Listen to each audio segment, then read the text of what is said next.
No, I'm right. The podcast that uncovers the origin stories of some of the biggest names in sports and entertainment. Nick Durst here with Joe Calabrese and Joe. There's been a lot of buzz about our show online recently, and many are calling it the best podcast you never heard of. But obviously, everybody listening to us right now has heard of our show, and we're excited because we got one of our good friends here. He's back with us today. The last time he appeared on the show is back on episode 24, July of 2020. So almost 2 years later now, this guy is tearing it up in the sports world. And we can just call him Mr. FanDuel, right, Joe? Absolutely. He is one of our OG guests. He's one of our OG friends to the podcast. And I remember that episode because we did the NBA playoff bubble and we were talking about everything that was going in. And I remember specifically, you were on the Nuggets. I was on the Heat. Now the memory is coming back. At the beginning, we didn't think he was going to be an elite two-time guest, but he is an elite two-time guest. And we're very, very happy to have him back. So we'll get to talk a little more about his backstory. Just a little background. He co-created Emerge Marketing Strategies. He had his podcast, Just Hoop Talks, which we've also been on there. So little content back and forth here with him. And currently, as you alluded to, he works for FanDuel. Seems like everybody I know ends up working at FanDuel. So maybe that's a good omen for you and I, Nick, eventually. But he does work for FanDuel now. Primarily covers the NFL, primarily covers the NBA. Justin Henry. Justin, we know you're 3 hours behind us. It's early where you are, a little bit earlier than where Nick and I are now, but you're ready to go. We're ready to go. How you doing, bud? Let's do it, man. Glad to be back on. Appreciate you guys having me on the podcast again. And yes, a little early over here, but that doesn't stop the grind, man. You don't get to run a business and do sports content and do guest appearances without stretching the hours of the day. So I'm glad to be on the show. Glad to be a part of this and excited, dude. It's since episode 24. You guys have come a long way. I came on as a guest just talking to NBA bubble. You guys have had some legit people on this show. So congratulations to the both of you guys. I'm excited to come back on as a repeat elite guest now. I like the status, bro. The elite guest. So definitely Justin trying to work Henry my way is all elite, Joe. Yes. He's all elite. Trying to work my way up the board, man. But glad to be here.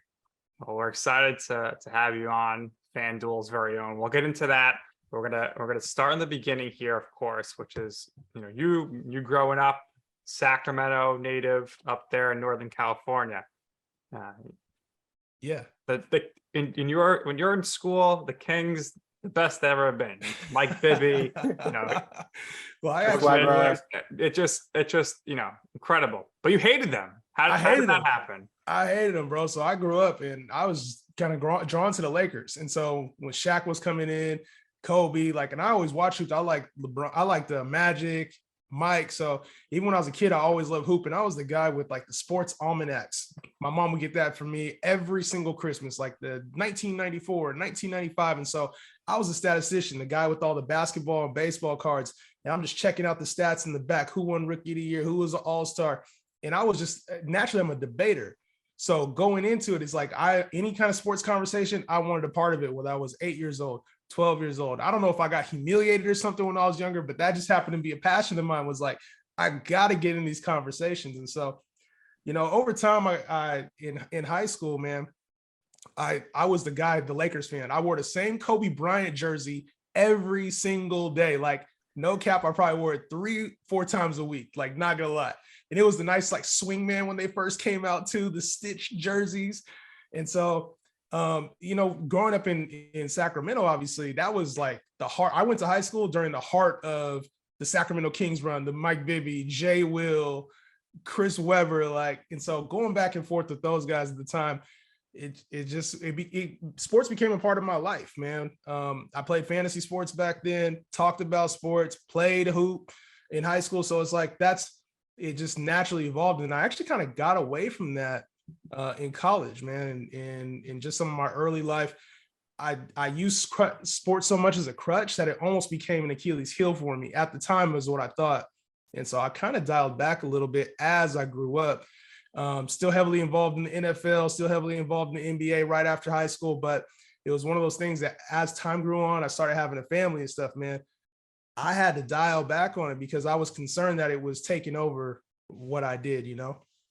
Yeah, No so cap. we're going to touch on your college days first, but with this team here with the Kings, give me one of the I'll give you some guys here. Give me somebody you like respected or could tolerate.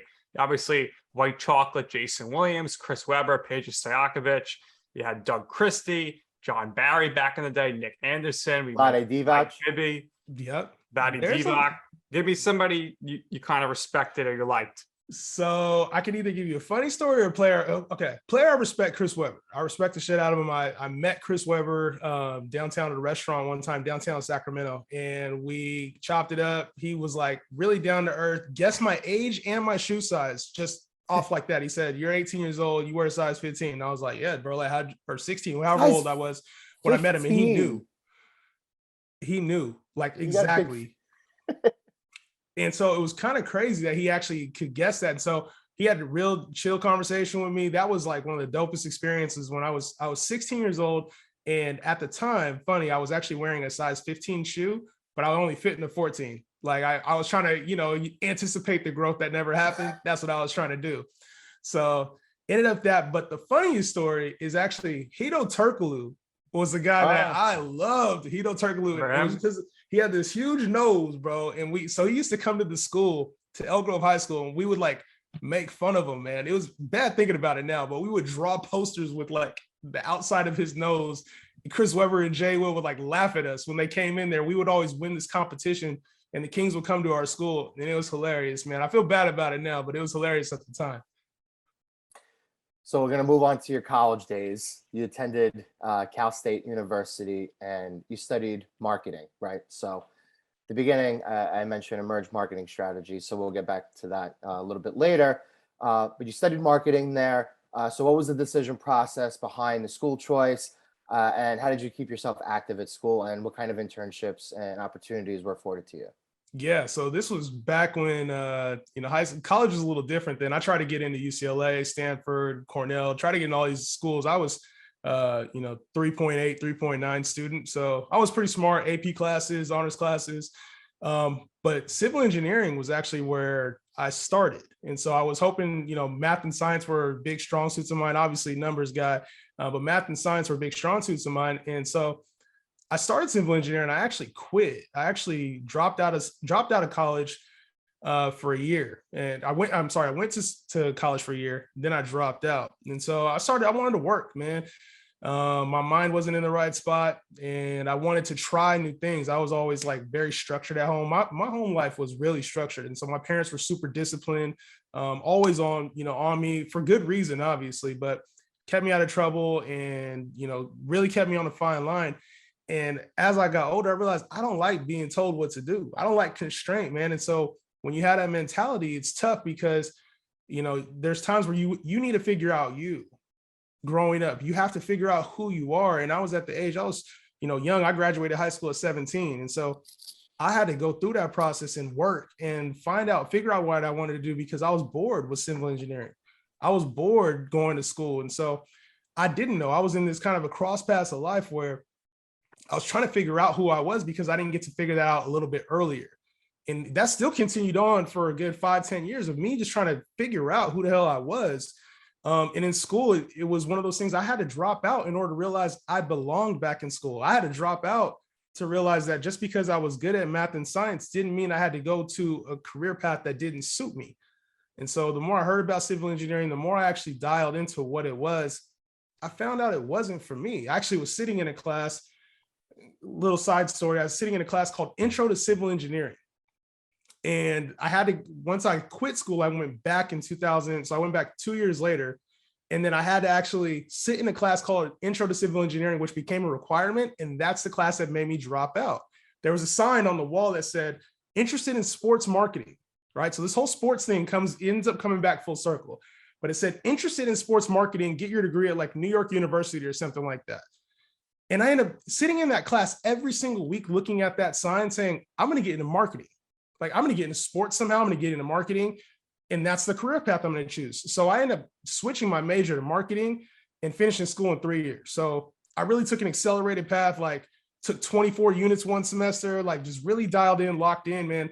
Was working full time at the same time. And so I decided marketing was how I was going to get into sports. They didn't have a sports marketing degree at Sac State. And I just chose Sac State because it was a local school and ended up finding marketing. It ended up working out, man. No, it's good. And like I said, internships, and see, you're in the same position, or you were in the same position that Nick and I were in. When you do something like that and you kind of get into that sports path, it's very hard to find something that's very firm on the ground and very stable, right after you get out of college, right? So internships, and what were your first jobs or opportunities like immediately after college, doing that hustle work? Because you got to The hustle a hustle lot. work really, well, you mentioned it, dude. It's hard to get in sports. Like it's hard to break through. And a lot of people see the end result. They see some people rise, especially now in like the social media world. They see some people rise and jump to go to big companies, or they somehow get in full time. And it's like, there's a period where you have to grind. I tried to go to Sacramento Kings and do like a marketing position with them. They were like, nah, you need to start at the ticket sales. You got to start minimum wage and start on the phone. I was like, bro, this ain't for me. Like, I don't have the time. And at the time, right when I graduated college, I had my first son. So I didn't have the time to be like, I need to go back and do minimum wage. And I had to just get going in marketing. So for me, it was a different path than most people when it came to sports. But right after sports, I actually got into sales.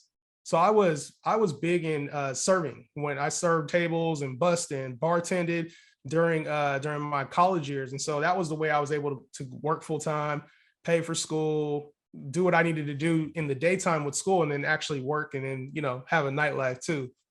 And so after I graduated, I was in sales. I did insurance sales. I did banking. I was doing IT sales, finance. Like, I knew I wanted to get into marketing and sales. I just didn't know the right way to do it, because it was so hard to get a job, especially like that was right after the recession. It was a hard time to get a job, like a full-time job paying a decent wage where you can live in California. Like, it was hard finding that. So a lot of times you have to sacrifice yourself. And that's a big thing, whether it's sports or whatever career path you're choosing. It's okay not to be on par with everybody else who graduated with you or who is at the same age as you, because your opportunity is going to come. It's just a matter of how you knock down the door. For me, I had to scrap and scrape, and it didn't come easy. But a lot of these opportunities have been in the making for many years, like putting in the sales work, the marketing work. We'll talk about the company in a minute, but like a lot of that experience actually helped me get to where I am now. So ultimately, take all that experience you had and you find your own businesses, Emerge Marketing Strategies, Emerge Sports Group. What was your thought process behind that? What were the challenges? Obviously, you need to file a bunch of paperwork, LLC. Yeah. And then kind of, I guess, walk us through like the early stages of your companies there up to when the pandemic hit, because I know after that things kind of changed for you. Yeah. And getting to Emerge Marketing Strategies actually took a lot of heartache, a lot of failure. Like, I was working at Pro Football Focus in 2015, and that was at a time where I was unemployed. I actually been let go from a job. I let go from sales jobs, and I don't, it's for me, it was a pride thing. Like, I didn't know how to even take that. Like, I got fired, not laid off is what they call it, but that was my last job. I got laid off before I started Emerge Marketing. And I was working at a tech company doing sales and marketing. I was trying to figure out how to get into this industry. I got laid off. I was like, bro, I got to just do this myself. Like, I'm tired of being in somebody else's hands where I'm getting laid off, or I stay at a job and I get bored. I can't take direction well. Like, this is that figuring out process I talked about earlier. It came to a point where I was like, you know what? I got to control my own future. I have 2 kids. At the time, I had 2 kids and just a third on the way. And I was like, what am I going to do if I keep getting laid off? Like, I can't provide for my family in that way. And so it came to a point where it was a crossroads. It was either continue doing what I'm just doing, what I've always been doing, go get a state job. Like out here in California, you can work for the state for years and never grow and have a steady, stable income. Or you can create something for yourself. And I saw too many people that were doing it and not making excuses. There were too many people that were doing it and having either success or maybe failing and then bouncing back. Why couldn't that have been me? Why couldn't that be me? I got laid off from my last job. They told me, the guy told me, the general manager at the time told me, hey, you make $45,000 right now. Why can't I replace you with $700 a month marketing service for $700 a month? And at that moment in time, I realized you don't value anything I do. I'm just a number to you, bro. Like, you don't value me. And I value the shit out of myself. So I had to go and I was like, you know what? Emerge Marketing. I'll start a marketing company and help multiple businesses. That same price you're trying to get $700 a month. I'm going to push that price up, and I'm going to help multiple companies and do it more effectively. So started the company up by myself, ended up getting a co-founder later on that didn't work out. But started providing social media marketing at the time when Instagram was blowing up, started providing social media marketing, video editing, advertising for businesses and helping them get the ball running. So for me, Emerge Marketing was like the baby. And then the Emerge Sports Group, that kind of came out of that a little bit and started this whole sports thing, man. Yeah. So I mean, we've all been there. I know I've been there, when companies don't value you or you get laid off because you're just a number and it sucks. So it's great that you're able to go out on your own there. Now, with your company, specifically Emerge Sports Group, what would you say to some people who are like, let's say somebody's trying to sign with you because you do represent some athletes, mostly in the basketball world, and somebody's trying to go through this process. What are some red flags? I mean, you don't want to go on like talk to somebody, promise them like I'm gonna give you a trip to Miami, like you're going to be ready to go, like all this nonsense. Like, what are those red flags? And what do you honestly say to people when they're considering working with you? Well, anybody that's considering working with me, I have to know that they're in it for the long term. I think so many people are in it for short-term success, or even with, just like I mentioned earlier, social media craze. There's a lot of short-term gain out of work interest, I would say. Oh, I saw somebody else with the marketing company. Oh, I saw somebody else with an advertising. I'm going to do this for my guys. I promise you this. And I don't do that. One thing I don't do is over promise and under deliver. I would rather under promise and then do more, right? So when it comes specifically for anybody that wants to work with me or my team, get their brand out there, create more awareness, I'm not going to promise them the world. I'm going to promise that it's a long-term relationship. And that's kind of how I played my entire life, man. There's short-term wins only last for so long, and you can get instant gratification with a social media post that goes viral. You can get instant gratification with a big check that comes your way. You can get instant gratification with aligning yourself with somebody very quickly and seeing a speed ramp up. And then when things start to get rough, cutting them off. There's a lot of people that do that. It takes a lot of dedication to continue doing something consistently, continue riding through failure, continue seeing, not being too high when things are great. It takes a long-term focus. And for me, that's really what matters when it comes down to anything you try to do. It's what's the end goal years down the line, not what's going to help me necessarily today. I think that's the big problem with a lot of people, man. They're like, why haven't I done it today? Why haven't I made it today? It's like, bro, we got so much time here. Like, I think about, I'm 36 years old. I think about my first 36. It would take me an entire lifetime to get to 72. I can't imagine the damage I'm going to do in that time, man. First of all, you look great for 36. Appreciate it. No, I had no idea you were 36. I thought you were closer. I mean, I'm going to be 30 in a couple of weeks from now. So it's like, Happy you don't early birthday. I appreciate that. You don't look that much older than us. So with Emerge, in order to do what you did and to accomplish what you did, obviously you need persistence.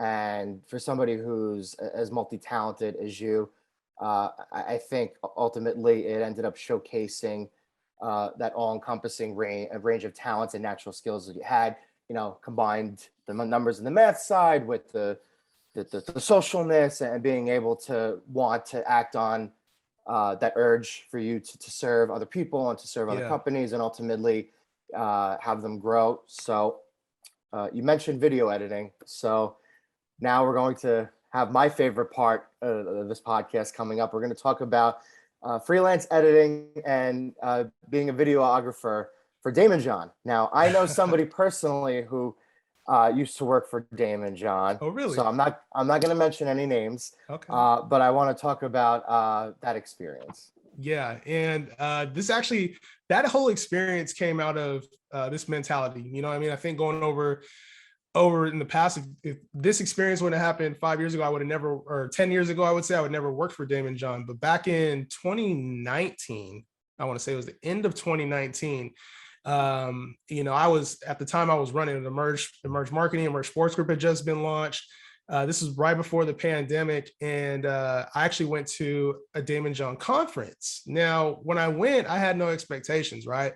I was like, I'm just gonna, go there, soak in the information. If I happen to meet him, I'm gonna say my piece. I want to work with you, and that's what I was like. If I ever get a chance to talk with him face to face, I'm gonna make my direct pitch, right? I'm sure everybody and their mom says that when they go to a Damon John event or any kind of celebrity event. But funny enough, I was actually sitting in the parking lot after the event, and a big SUV rolls right next to me, right? They back in, and I'm like, what's going on? I'm sitting there, I'm on the phone, and as I'm on the phone, I'm talking to one of my video editors, actually. We're talking about another work project.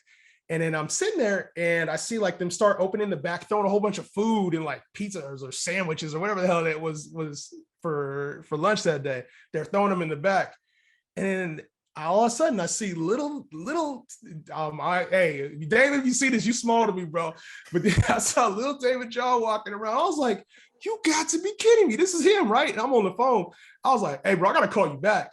So I literally just clicked. I don't know if you heard me or not. I just said, I got to go. So I clicked and Damon John hops in the car. Now, remember, I told you they were putting food in the back and all whatever other media stuff that they had. So the back's wide open.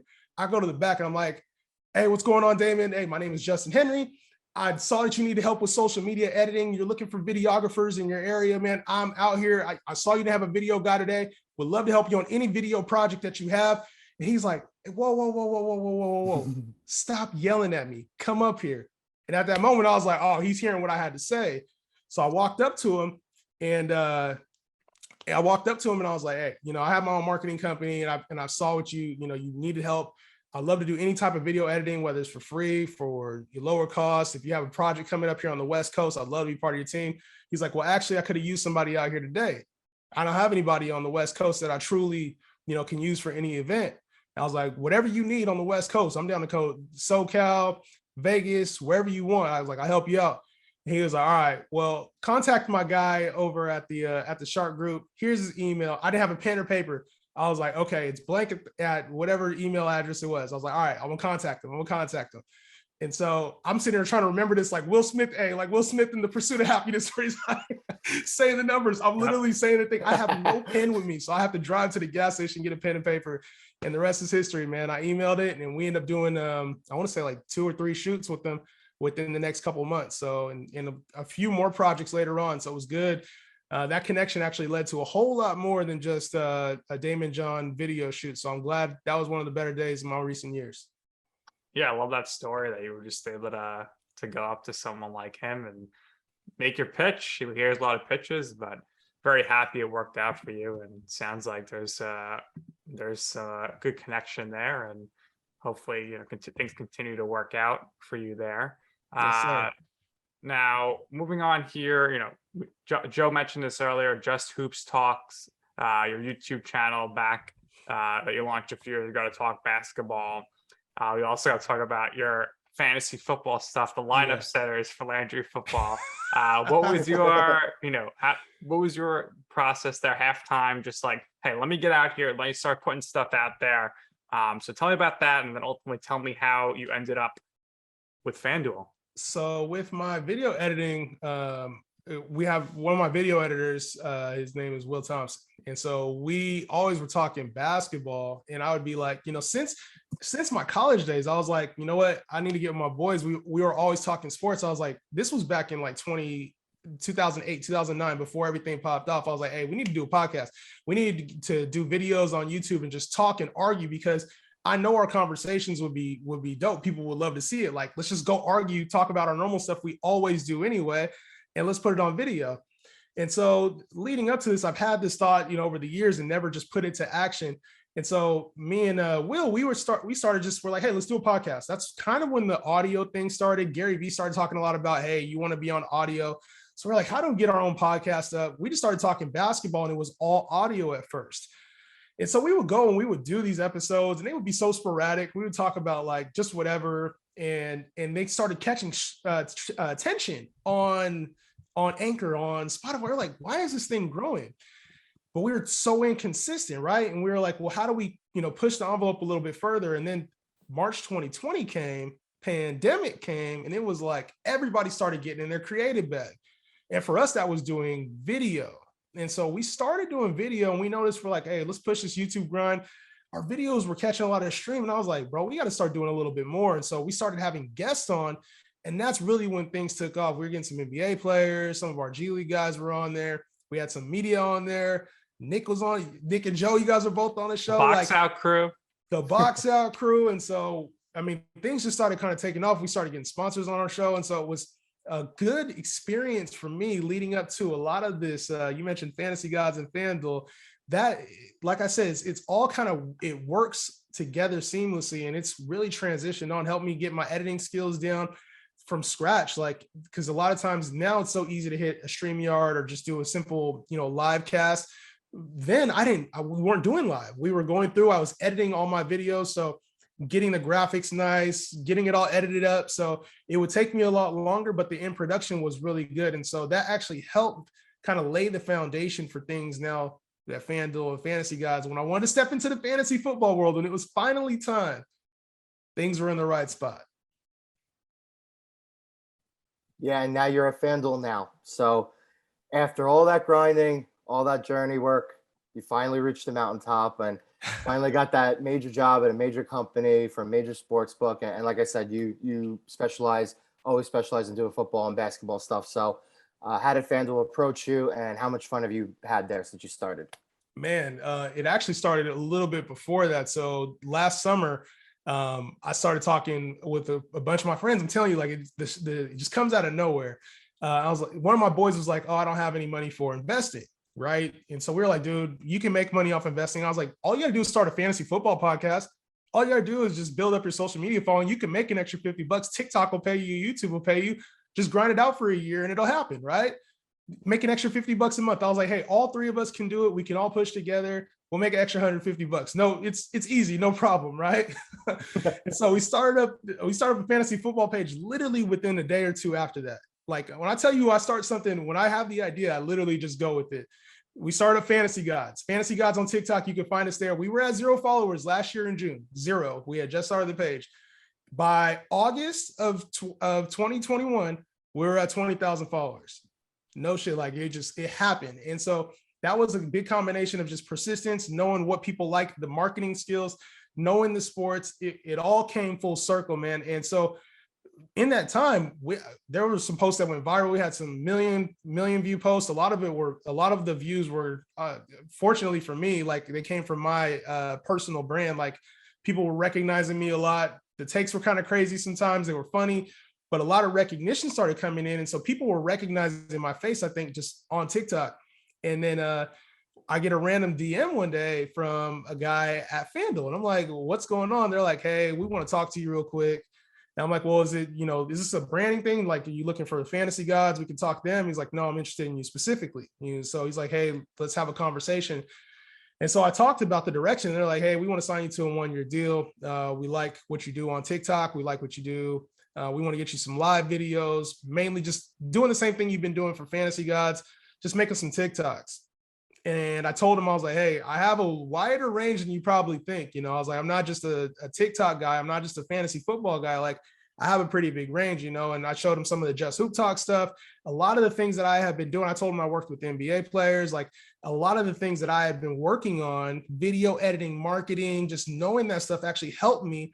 And they're like, oh, we got to get you on the team, man. So that ended up turning into a FanDuel deal where I've been with him for almost a year now, and talking NBA, NFL, ended up coming on there. Like, it all came full circle, man. So it was a great opportunity working with FanDuel and getting into that spot, man. And to be honest, it was, you could say it was lucky or random, but that's just the persistence of it and just keeping along the line, keeping that long-term range of thought. Because, if I would have just given up or not pursued my sports dream or not been in marketing or not taking chances or not even got on TikTok, I would have never had that opportunity. So persistence, dedication, just getting shit done, man. At the end of the day is what it's all about. Well, we're very happy for you, Justin. You know, you've been doing great work at FanDuel. And like I said at the beginning of the podcast, it seems like everybody I know just kind of finds their way working with FanDuel. So Who else you know at FanDuel? So my friend Eddie, he was at NFL Network for a very long time. He was working with Dave Damashek as his producer, doing all types of segments. They left, I believe, towards the beginning of last year, and they have connections with Cousin Sal now. As you know, Cousin Sal, cousins with Jimmy Kimmel, used to do his podcast network and his content with The Ringer, but they started that company, Extra Points, which is sponsored by FanDuel, and now they're all under the same umbrella there, and they record stuff. I know Jeff Schwartz records with Eddie and Dave and all of them, so that's what they're doing now. Seems like everybody's working for FanDuel, or yeah, right. Everybody ends up finding their way there. So, like I said, Nick and I, we're going to continue to follow. We follow your content on Twitter and all your other socials. Can't wait to see NFL season starting up and the NBA season starting up here again in a couple of months. So what's next for Justin Henry? Seems like you've done a little bit of everything, and it's like I said, you have talents that are very, very wide ranging. So it's like you reach, I guess, the mountaintop. You know, maybe it's not the mountaintop yet, but you finally reach that place where you got a major company paying you for all your great opinions, and your valued opinions mostly are correct. But what's next? You know, what comes after this? So I think this isn't the mountaintop. I think this is just the start. Like, this is the launch pad. I don't think this is anywhere close to where I'm going to be finishing in my face, whether it's in a major scale or even minor scale. Like, I'm still grinding. I feel like I'm just getting started. And so even though I've aligned myself with FanDuel, there's other opportunities out there. I'm going to explore them, you know, whether it's in fantasy football, in NFL, in NBA. I'm just going to continue doing me. And I think that's what's got me this far. And I want to be one of the top sports personalities. That's kind of been one of my goals now over the last year, is being one of the top sports personalities. And I'm not there yet. You know, I think getting to FanDuel, bringing fantasy gods to relevance, like, that's all part of the equation. But there's still a lot more work to be done. I can be a lot better. My content's going to get better. My knowledge is going to get better. My entertainment value is going to get better. So for me, I'm just going to continue focusing on myself and my craft. I still have business to run too. So when I run my businesses, and I have a lot of my families here too, like, I got my family, my wife, and my kids. And so I'm all in pursuit of being able to just do what I want to do. To me, being able to use my time how I want to use it, come and hop on a podcast to you guys for a while, chop it up, use my time how I want to, and be very selective with who I engage with and who I partner with. You know, I think a lot of people are like, hey, how'd you get with FanDuel? Like, especially in the fantasy football community, a lot of people ask me, like, how did you get there? And I'm just really selective with who I work with. I don't work with just anybody. I don't align myself with just anybody. And I feel like that's the short-term, long-term thing that we talked about. A lot of people just go money grab, or they go take a lower opportunity, and they don't value themselves. And for me, I'm going to put myself in the highest level possible. I'm going to challenge myself to be the best I can and provide the most I can for anybody. So don't just take whoever comes to you. If you're watching this and, you know, you're pursuing a career in media or sports media, bet on yourself, man. Build your own brand first, because then they have to respect you. If you have your own brand, if they were looking at me, they could, you know, anybody that's looking to work with me, they can see that I built fantasy gods. I helped whatever capacity you want to say I put on that. I built fantasy gods. And in my own personal brand as well, they can take a look at other businesses I've done, podcasts. Like, there's a lot of meat behind what I bring to the table outside of just one lucky post on social media. So keep grinding, keep putting your work out there. Years of work will end up speaking for you. You never know what somebody's looking at. Absolutely. So what we do here. I just wanted to say first, though, I agree. You got to bet on yourself. But is it safe to say you should never bet on the Jets? Hey, it's safe to bet on anybody at the right time, bro. If you bet, you know what? There's certain teams out there that tend to burn you a little bit more than others. The Jets, to me, it's like you either got to take them at money line at plus 17 and just hope that they get one of their 3 wins out the week, or you're looking at the Jets as like an auto fade, bro. But any team can be bet on. I've learned that a lot, especially on the betting side, man. It's timing. It's all about timing. What about our Knicks? I ain't betting on the Knicks, man. Knicks are Neither way. It's okay. Yeah. Yo, the Knicks and the Kings might be making a deal here soon too, man. Talking about Julius Randle to the Kings. I've been hearing a lot of rumors out here in Sac before draft day. As a Knicks fan, I would trade anybody on the Knicks roster. I also heard the Hawks. I heard of John Collins, maybe for Harrison Barnes. I've seen that out there. Had that ready for you to go too. John Collins, we'll see. The Kings are definitely trying to do something out here. I don't even like talking about the Kings, but I'm out here in Sacramento, so we have to. You got softer in your old age, right? I have. Because they're the hometown. Listen, they're not your team, but they're still the hometown team, right? So it's like talking about Kyrie. We're talking about Kyrie with you guys, right? I think Kyrie might go to the Heat. Nah, no way. No way. I can see it. I think he's a good fit next to Jimmy Butler and Bam. I really do. No way. He couldn't last with James Harden and KD. Those down in Miami, those dudes don't play. And Kyrie plays way too many games. I love Kyrie as a player. Kyrie's got to go back to your Lakers to be his buddy LeBron. Send them back. We got to get them a championship, baby. Send them back. How great was it watching the Lakers in the 2021-2022 season? I mean, you probably thought they were going to win the championship, and they were just a disaster. And everyone's blaming Russell Westbrook for some reason. Meanwhile, Anthony Davis played about 20 games. Bro, I had him winning. I for sure thought that it would work, and it just didn't. It was a nightmare to watch as a fan. You're like watching these games. I'm like, bro, how did they not make the playoffs? So epic collapse. To me, I'm just looking at the Lakers now. I'm like, I'm hoping that an offseason does something. And it was just like too much expectation. Like Westbrook was playing out of control and being a diva all year. AD was hurt. LeBron, I think, was just going. He's like, I'm just getting my stats. I'm padding my stats for this year, making sure I get my Hall of Fame GOAT case ready to go. But man, it was disappointing to watch as a fan. So Darvin Ham is there now as a head coach.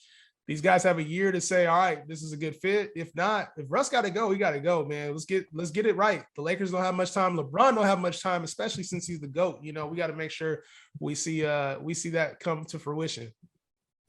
All right. Well, lots to keep track of with the basketball world here. And there's no better part of the basketball season than the off season, because the rest of it is irrelevant and does not matter. Justin, we got to ask you here. We ask all our guests, what is your I'm right moment? And what we mean by that is a time in your career or personal life where you wanted to pursue something. You asked somebody for advice.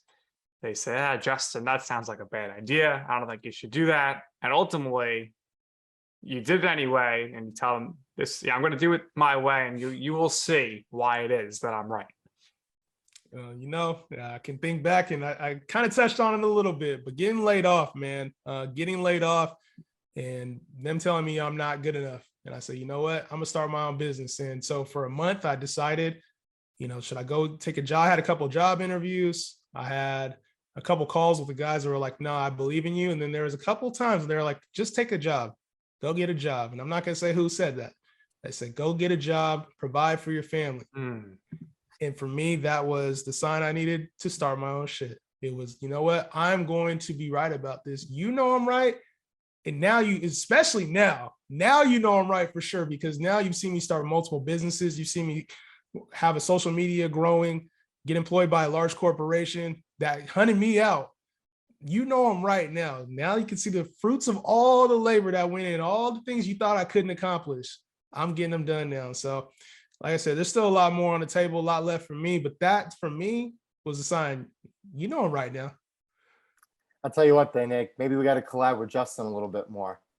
Seems like he's got the magic touch and got some great connections. And like I said, multi-talented person, from where you were to start out in math and science and be fascinated by that stuff to where you are now to do sports media. A little bit unconventional at the beginning, but it's opened a lot of doors for you. And whether you continue to do sports media, who knows, maybe you work in the front office for an NBA team one day soon. You have that experience and future next general manager.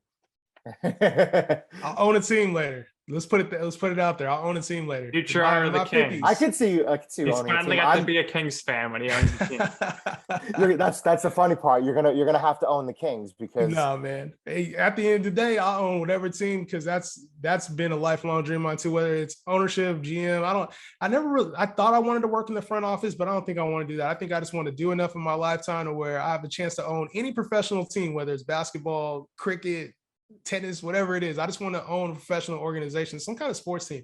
I feel like that'd be dope. All right, here's what I'm going to do. I'm going to come to Emerge, right? We're going to collaborate. We're going to work together. You're going to buy an NBA team eventually, and I will certainly buy an NHL team. Right? Let's get it. And I love it. Nice. And hopefully Nick will be able to buy a baseball team. Maybe he'll be able to buy like the Orioles or something. Listen, I think it's funny. I think we'll just have the you guys go on the teams. I'll do the broadcast. Leave it. There it is. All right. It's funny because I think owning a sports team was like a big goal of mine. It still continue to be one, but I think having just the ability to have a place in sports is really what mattered to me. Whether that's building the fantasy guides and owning that, or it's owning a sports marketing company. Like for me, those are wins. Even if I never reached the exact goal I'm trying to hit, I'm hitting milestones along the way, things I know I can check off. So it'd be fun, man. And align yourself with great people like this, man. Appreciate you guys having me on. It's like, I think that's the thing too, is networking, man. Never close down a relationship. Never say no. A lot of people say no too much and they doubt themselves. So like the Damon John thing would have never happened if I didn't just step out of my comfort zone, going to fantasy gods and just trying that out. Would have never happened. I would have never found FanDuel. Just say yes to a lot more. Don't be afraid to put yourself out there. And if you fall down, just get right back up, man. Nobody's paying attention. Nobody cares as much about you as you do. You're the person that cares about you the most. Nobody else really cares about you that much. So as long as you keep that mental focus and know that, even if you mess up right now, 3 months down the line, people forget. People forget all the time, nobody's paying attention as much. So just keep doing what you're doing. Don't worry about the posts that flop. Don't worry about where you are age-wise. Don't worry about where you are in your career. You got enough time. Keep putting in the hard work, man, to pay off. Fall down 7, stand up 8. Looks like when I fly out to California, Nick, maybe I got to make a pit stop from LA and go up to NorCal. If you out here, if you out here, turn up. I'm always in SoCal, but I've never been in NorCal, right? So I might be in LA soon. So you never know. Maybe we might be able to link up, bro. There we go. I'm right live from LA. Let's do it. Let's do it.